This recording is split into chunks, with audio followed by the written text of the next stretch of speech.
Blended क्या है? Blend यानी कि मिक्सचर। ठीक है, किसको मिक्स किया गया है कलर में? ऐसा क्या है इस कलर में कि ये ब्लेंडेड है? ब्लेंडर होता है ना, mixer, grinder, blender. Blender mixing में काम आता है। सो इस कलर में क्या ब्लेंड हुआ है? Tan colour. टैन मतलब ब्राउन कलर। क्यों ब्राउन कलर अलग से मिक्स किया गया है सारे कलर्स में? या उसका बैकग्राउंड क्यों ब्राउन दिखाने के लिए? बिकॉज हमारा नेचुरल कलर है ब्राउन, न्यूट्रल। हम नहीं चाहते कि कोई भी डार्क कलर या कोई भी कलर फेड होने के बाद कुछ अजीब कलर दिखे। हम चाहते हैं कि वो फेड होने के बाद नेचुरल दिखे, इसलिए उसमें टैन बैकग्राउंड दिया है। परफेक्ट है इंडियन क्लाइंट्स के लिए, कोई टेंशन नहीं। 6 महीने बाद भी आओगे तो आपका ब्राउन नेचुरल कलर ही दिखेगा, राइट? सो पहला क्या था? प्री बॉन्डेड, सेकंड था प्री ब्लेंडेड। ओके, यहाँ पे हम लोग पॉज करते हैं और हम लोग एक बार पूरा रिवीजन करते हैं। सो स्टार्टिंग में क्या बोला मैंने? मैट्रिक्स का फाउंडर कौन थे? Arne Miller. और उनका सपना क्या था कि as an artist, as a creative person हम लोग को आउट ऑफ द बॉक्स सोचना है, राइट? क्रिएटिव चीज सोचना है, फिर उसमें उसका सपना देखना है, बिलीव करना है और डेयर करना है कि मैं तो करूँगा ये, कोई भी नहीं करेगा तो मैं तो ये करूँगा और मैं दिखाऊंगा क्या डिफरेंट होता है। कलर्स में खेलना मतलब ये पैशन होना चाहिए इसके लिए, तब कुछ भी कर सकते हो। लोग ऐसा ऐसा कलर मिक्स करके क्या क्या बना देते हैं, मज़ा आता है वो देख के, है ना? उसके बाद हम लोगों ने हेयर का स्ट्रक्चर देखा। हेयर, उसका रूट्स, डर्मल पैपिला जहाँ से उसको खाना पीना मिलता है, इसके बिना वो खत्म, लाइफ नहीं है। फिर यहाँ पे एक हेयर बल्ब रहता है, ठीक है?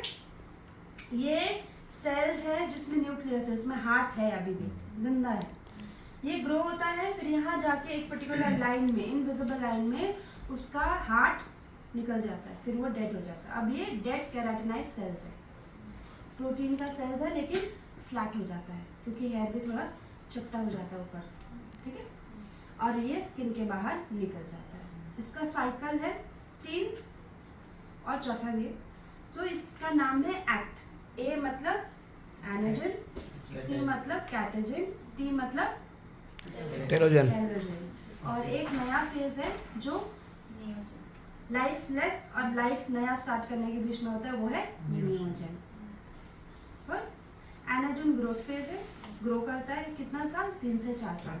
सो एक पर्टिकुलर हेल्दी हेयर 3 से 4 साल तक ग्रो करता है। क्या सारे हेयर 3 से 4 साल तक ग्रो करते हैं? क्योंकि अगर ऐसा होता तो गिरता भी एक साथ, फिर हम लोग क्या हो जाते?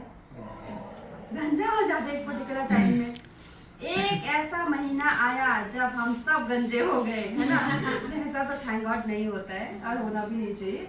सो हम लोग का सब हेयर का साइकिल थोड़ा चेंज होता है। जैसे बहुत सारे लोग हैं, मेरे जैसे लोग, जिनका हेयर कभी भी लंबा नहीं ग्रो करता है। बचपने में देखा था मैंने, ऑलमोस्ट यहाँ तक आया था, बट अभी मेरा हेयर ग्रो ही नहीं कर पाता है।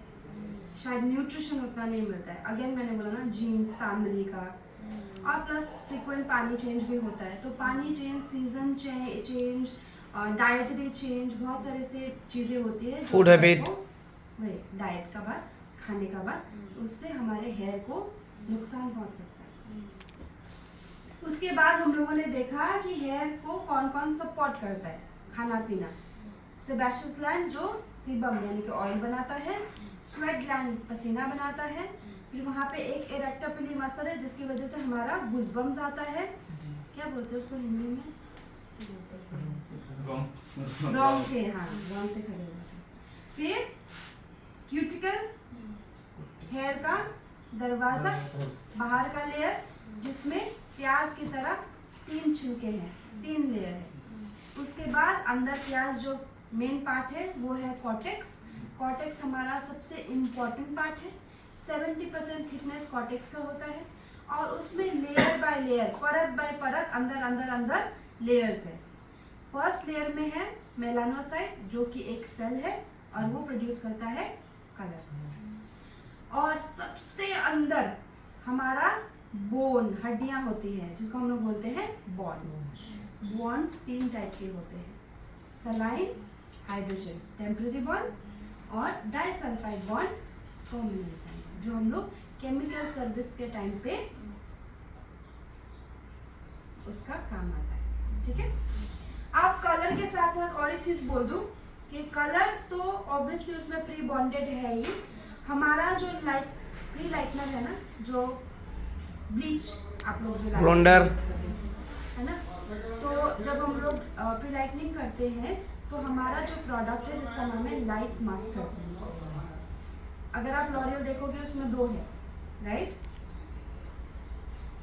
वही बेस है ना आप लोग लॉरियल का यूज करते हो ना, तो क्या है ब्लॉन्ड स्टूडियो 8 and 9, राइट?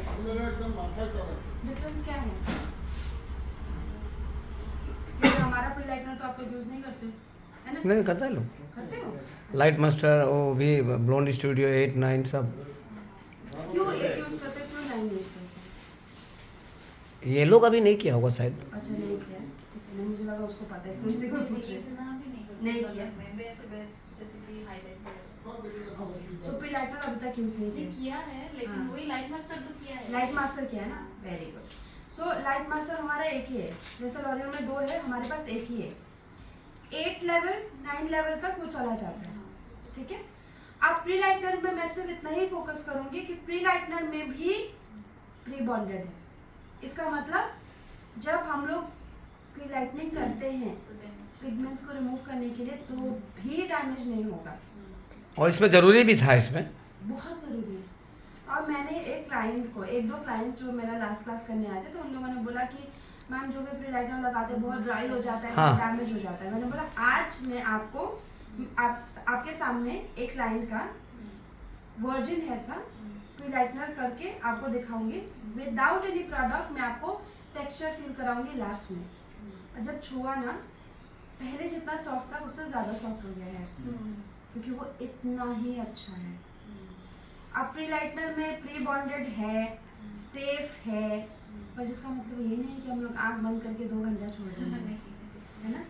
ये एक चीज़ बहुत ध्यान, विजुअल चेकिंग करना है, आँख नहीं बंद करना है। इसीलिए कलर का टाइम होता है 35 मिनट्स, 45 मिनट्स, 20 मिनट्स, 25 मिनट्स, लेकिन प्री लाइटनर का टाइम होता है, प्रोसेसिंग टाइम नहीं होता है। क्या होता है? विजुअल टाइम, या उसको बार बार चेक टाइम नहीं होता है मेरे भाई, देखना पड़ता है, विजुअल चेक करना पड़ता है।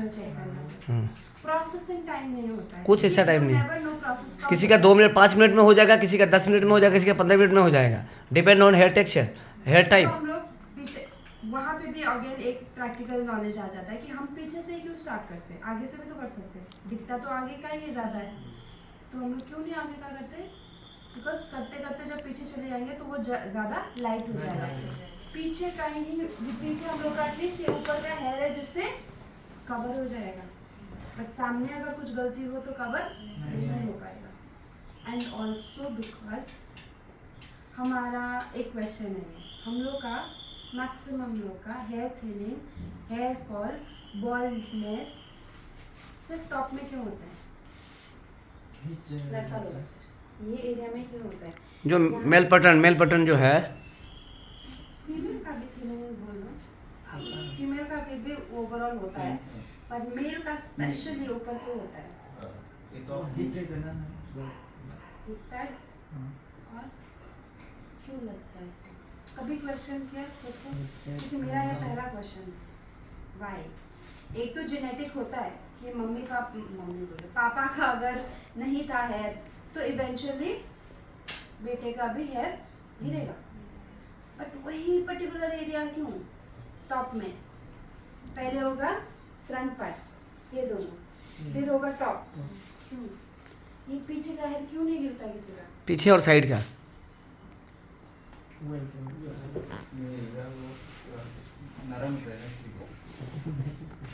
इंटरेस्टिंग फैक्ट है कि ये जो पीछे का हेयर है ना, इसको हम लोग बॉडी हेयर बोलते हैं, हेड का हेयर नहीं है। हेड का हेयर ये एक फैक्ट है। अब ये सारा स्टडी से ही पता चलता है ठीक है, कितना सच है कितना झूठ है वो तो नहीं पता, बट आई एम श्योर